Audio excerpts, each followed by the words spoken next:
Yo guys, it's KC3. Welcome back to another video. Today I got a pretty special video for you guys. This is the unluckiest player of all time. His career is so similar to Derrick Rose, it's crazy. And let's get into this.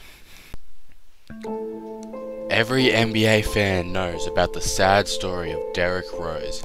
He was the youngest MVP of all time. He was only 22, and it looked like he was about to dominate the league for a long time.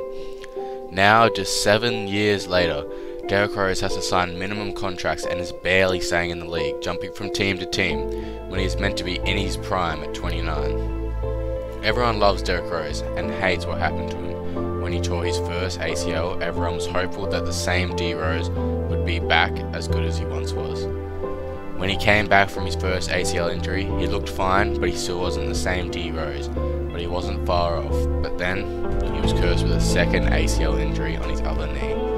D-Rose was never able to reach the same level of play, and is seen by a lot of fans as the unluckiest player of all time. However, almost the exact same thing happened to a young point guard 40 years earlier. Nate Archibald, also known as Tiny Archibald, was about to take over the league. As in his third season, he was third in MVP voting in a big man dominated league, but then a series of unfortunate injuries derailed his career. Tiny Archibald was a player that would love the game today. He was the fastest player on the court and he loved to score. He was as athletically gifted as a Russell Westbrook or a Derrick Rose, but in his best statistical season he didn't get awarded the MVP, as his team just wasn't good enough and failed to make the playoffs, as Nate's best teammate, Sam Lacey, only averaged an abysmal 13 points. Tiny Archibald came into the league and was seen as a transcendent player. As a 6'1" point guard, he was not seen as someone that could take over the league. Tiny Archibald didn't immediately take over, and it took him some time to figure out how to score in the paint over all these 7-footers, as there was no three-point line when he first entered the league. Tiny averaged 16 points and 5.5 assists, almost identical stats to D-Rose in his rookie year. Then in Tiny Archibald's second season, he started to take over in a league dominated by bigs. Tiny Archibald's stats exploded in this season, averaging 28.2 points and 9.2 assists and making his first All-NBA team. Tiny Archibald was starting to get recognition as the best point guard in the league and was starting to be seen as a transcendent player that was about to change the way the game was played. By the time Tiny Archibald was heading into his third season, he was ready to show the world how good he is.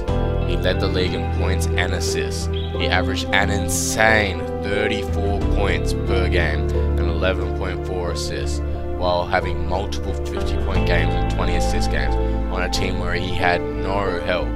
This season statistically is one of, if not the best season a point guard has ever had in the NBA. Tiny Archibald came third in MVP voting this season, but a lot of people felt he was snubbed and could have easily won it. Either way, this seemed like it would be just the beginning of what appeared was going to be one of the best NBA careers in the history of the game. Then disaster struck. Just like Derrick Rose, Tiny Archibald's best season was his third. He would never be able to match that level of play again. Tiny Archibald ruptured his left Achilles in his fourth season in the NBA, and in his word, it was a tough break, but it wasn't career-ending. He was able to return next season and still perform at a high level, but he was noticeably less athletic, which was a huge part of his game. Tiny Archibald had 2 seasons back after his injury, and although he wasn't as good as he was just 2 years earlier, he was still playing at an all-star level, averaging 26.5 points and 6.8 assists in the 1974-75 season, and 24.8 points and 7.9 assists. Then, when it appeared that Tiny Archibald was finally completely healed from his ruptured Achilles, he had some of the worst luck any NBA star has ever had. He tore his right Achilles completely off the bone. Tiny Archibald was never the same after injuring both of his Achilles. The chance of it were next to none. He might be the unluckiest player with injuries of all time. After this, he was never the same, only averaging around 12 points and 6 assists for the remaining of his career. He was still able to find success, as he was able to win his only ring with the Boston Celtics as a 6th man in the finals. Tiny Archibald was still a fan favourite and able to give back to the community to help people less fortunate than he was. This ended up being the best thing for his career, as after tearing his Achilles, his second Achilles injury in 3 years, he was ready to give up, knowing he didn't have the same athleticism and was never going to be at the same level. A child came up to him and said, "I know you're going to be even better when you come back." Tiny knew he would never be the same player, but this random child from a camp he was running gave him the hope to continue playing, which resulted in him winning a ring and ended up him getting into the Hall of Fame by the end of his career. When Derrick Rose tore his second ACL, he was seen as the unluckiest player with injuries ever, as he was the youngest MVP and could have been a top 10 player of all time if he had stayed healthy.